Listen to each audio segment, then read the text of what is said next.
Today, we're diving into the psychology of people who keep everything locked up inside. You know the ones I'm talking about. They seem totally calm and collected on the outside, but what's really going on in there? Well, it's often a whole different story, a marathon of thoughts and feelings that almost no one ever sees. So have you ever had this experience? You're talking to someone and they just say, "I'm fine," but you can feel it in your gut that they're not.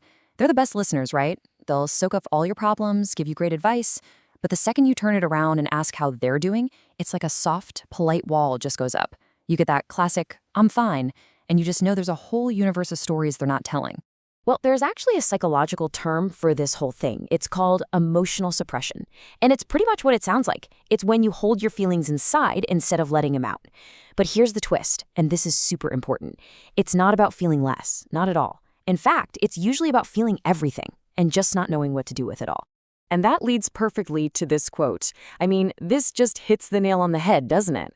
Sometimes the quietest people have the loudest thoughts. It's so true. That quiet you see on the outside, it's not emptiness. It's just hiding this incredibly busy, incredibly loud inner world. Okay, so that brings up a huge question. How does somebody even get like this? Are they just born quiet? Well, usually no. It's not really a choice. It's actually a defense mechanism that they've learned over time.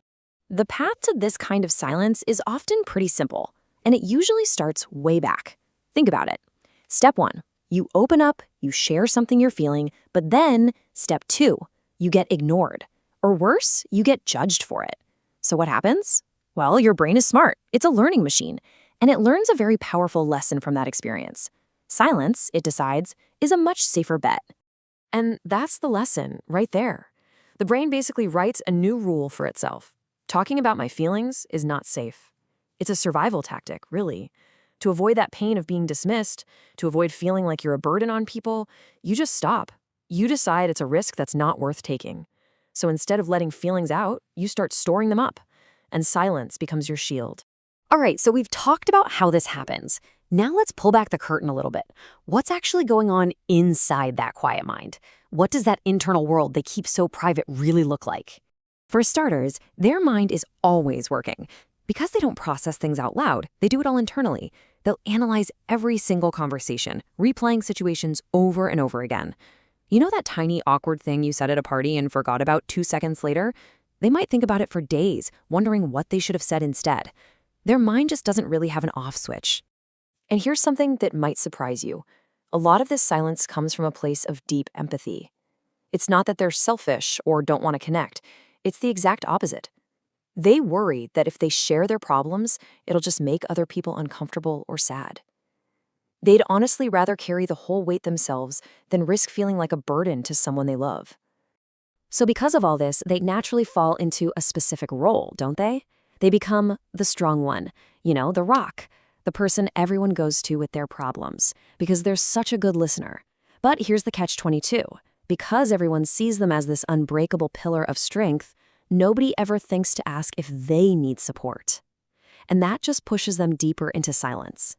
But all that quiet time spent listening and watching, it develops into a kind of superpower. They become incredibly observant. They're the ones who will notice the tiny flicker of disappointment in your eyes or the slight change in your tone of voice. They're basically masters at reading the nonverbal cues that most of us just completely miss. And maybe at the very core of it all is this one big fear. The fear of being misunderstood. Their inner world can be so tangled and complex, it feels almost impossible to put into words. It's like trying to describe a dream. They just think, how could I possibly explain all of this? They're never going to get it. And that feeling, that potential disappointment, makes staying quiet feel like the safest option. So, as you can probably guess, this whole way of being is a real double-edged sword. There's a lot of pressure that comes with it, for sure. But it also builds some pretty incredible power. And this is where we get to the big misconceptions. On the outside, they can seem cold or distant, maybe even uninterested.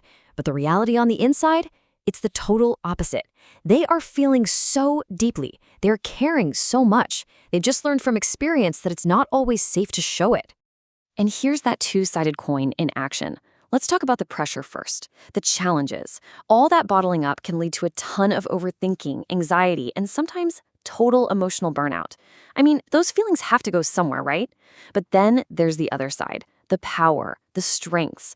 All that internal work builds some serious resilience. It creates deep thoughtfulness. And, like we said, it makes them absolutely fantastic listeners.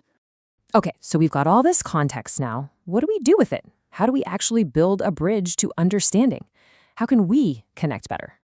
This quote really says it all. For someone who's been quiet for a long, long time, just feeling truly understood can change absolutely everything. So if you have someone like this in your life, the key isn't to push them, it's to create a safe space. Just let them know, without pressure, that if they ever do want to talk, you'll be there to listen without judgment.